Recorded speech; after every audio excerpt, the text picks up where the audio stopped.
Quit India movement. India movement is also known as the August movement, as it started in the month of August. So, just as we studied in the case of Dandi March, that march can be interpreted in two ways.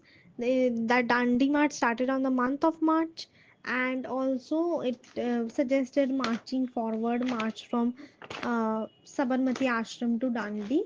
So, that's why it was named Dandi March. So, when did Dandi March begin? Dandi March began on 12th March 1930.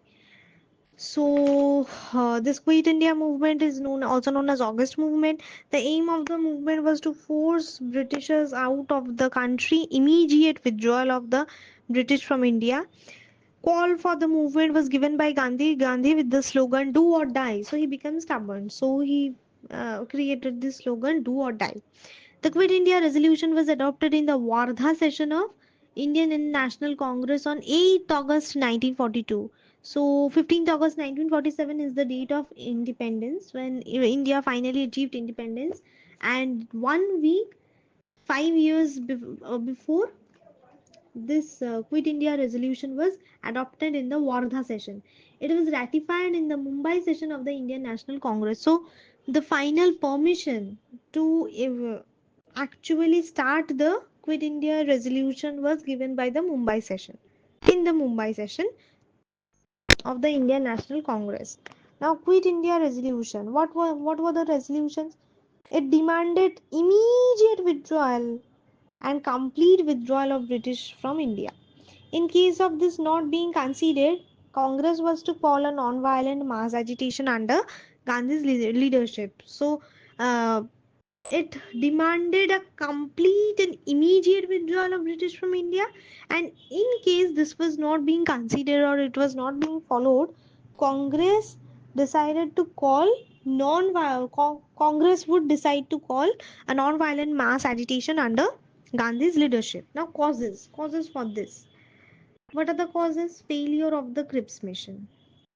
In 1942, with chances of a Japanese attack looming large on India, Sir Stafford Cripps was sent by the government to patch up differences with the Indian National Congress and secure Indians' cooperation for the defense of the country.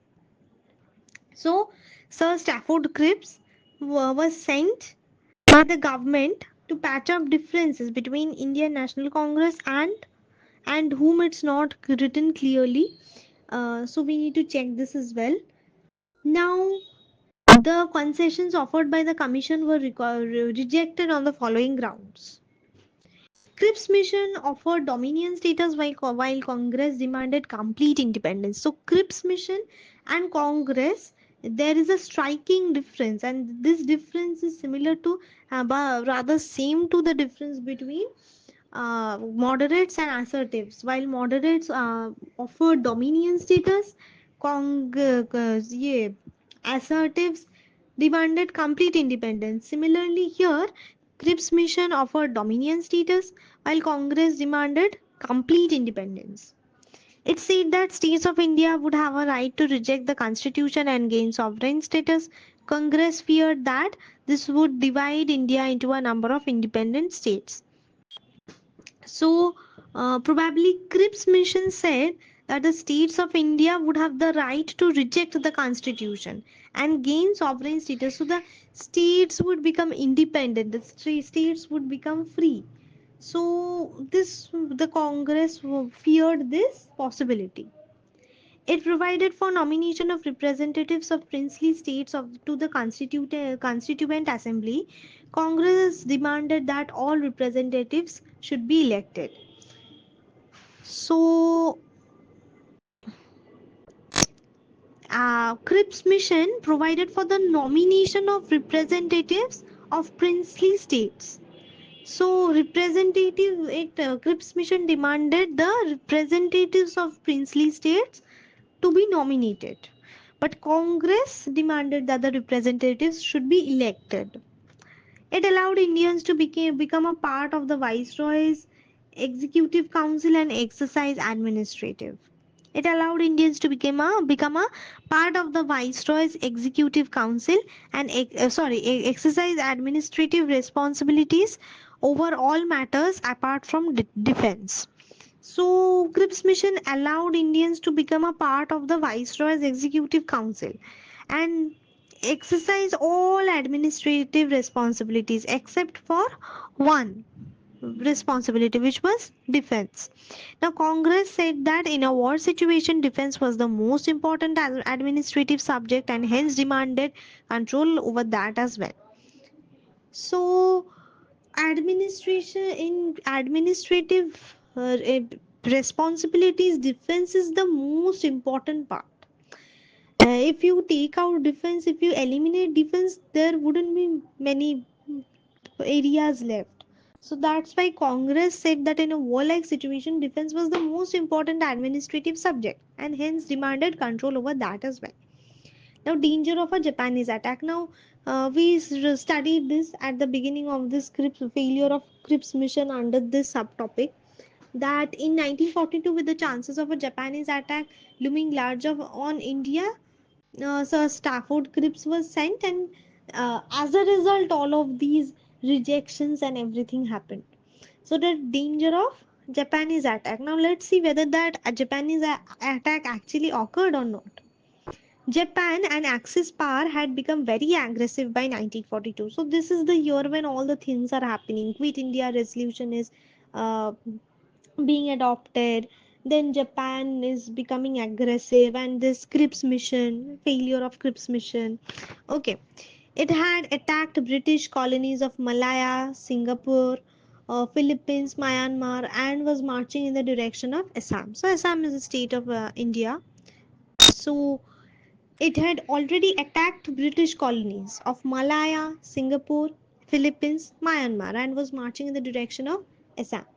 In all the above areas, Britain had failed to provide effective security to the locals and chosen to withdraw. So British had proved to be weak. British Britain had failed to provide effective security. In all probability, the same fate awaited Indians should wait. In all probability, the same fate awaited Indians. A lot of misuse of commas are there. After awaited, a comma shouldn't be there. They should be omitted. Okay. So, Japan attack India. So, Japan will attack India and the British will surrender to the Japanese. So, this was very obvious. Hence, Gandhi demanded an immediate withdrawal of the British from India. So, because of the failure of the Scripps mission, in the Scripps mission, it was decided that the Cripps mission, it would offer dominion status. It would it said that the states of India would have the right to reject the constitution and gain sovereign status. Congress feared that this would divide India into a number of independent states. It provided for nomination of representatives of princely states to the Constituent Assembly. Congress demanded that all the representatives should be elected.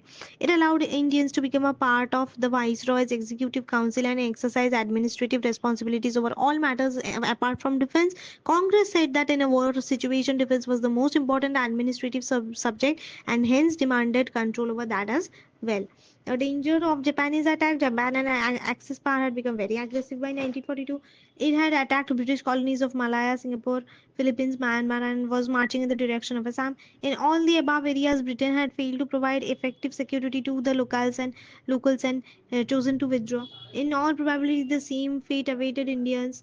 That Japan would attack India eventually. Hence, Gandhi demanded an immediate withdrawal of British from India. Now, impact and significance. The movement was eventually brutally suppressed by the British. However, we fondly remember it for the following reasons. The movement was an important landmark in the history of India's struggle for independence. It showed the self confidence of the Indians and their capacity of self sacrifice.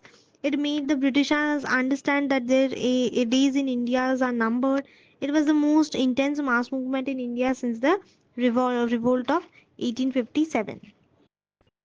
So, this Quit India movement, it ultimately failed. It was brutally suppressed by the British. But what is the significance of this movement? We saw that after this, the resolution of this movement was taken up just after 5 years. the India ultimately achieved independence. So this had triggered independence in some ways. Now, the Britishers understood that the days in India's are numbered.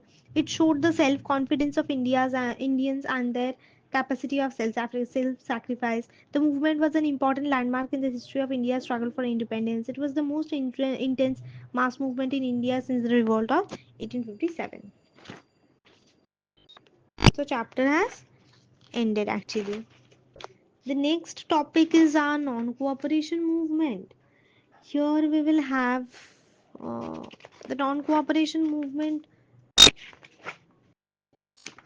Okay, in the non-cooperation movement, non-cooperation with the evildoer, it was a law-breaking movement where Indians were not to cooperate with the British government in a non-violent manner. So whether it is Dandi March, whether it is civil disobedience, whether it's non-cooperation movement, or whether it's Quit India movement, in all the four movements, we had noticed one thing, that it was law breaking, but it was non violent. No violence was involved.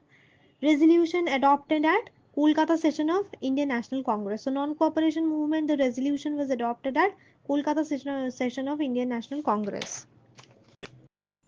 Resolution was ratified at Nagpur session of Indian National Congress. So again, the permission was given, or the official declaration, permission was done, given in the Nagpur session of Indian National Congress. Now causes are Rowlatt Act, Jallianwala Bagh tragedy, then Hindu Muslim unity, Chauri Chaura incident. These are the causes. So basically, Rowlatt Act. Rowlatt Act was introduced in 1919. Okay, 1919. So from 1914 to 1918, First World War was going on, and India didn't take part in this war. And in 1919 only, this Rowlatt Act was introduced by a sedition commission headed by Justice Rowlatt to suppress revolutionary upsurge in the country. It gave enormous powers to the police. The police could arrest anyone on suspicion, search a house without a warrant, punish without a trial, place restrictions on movement of individuals, suspend rights of habeas corpus. So habeas corpus is basically that writ where if a person is imprisoned without any proper cause, without any valid reason, then the court can the court can interrogate and ask the reason for the detention of that individual, and if the reasons are not sufficient, then the person will get freed.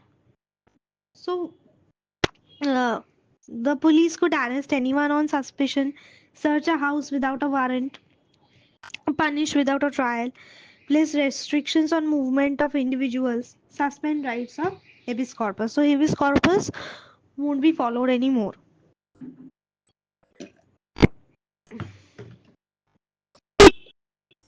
As basic rights were violated, so people were dissatisfied. This was denounced by Gandhi as the Black Act. So this was denounced by Gandhi. Now there are Khilafat movement, Jallianwala Bagh tragedy, Hindu Muslim unity. We will discuss these later on. Chauri Chaura movement.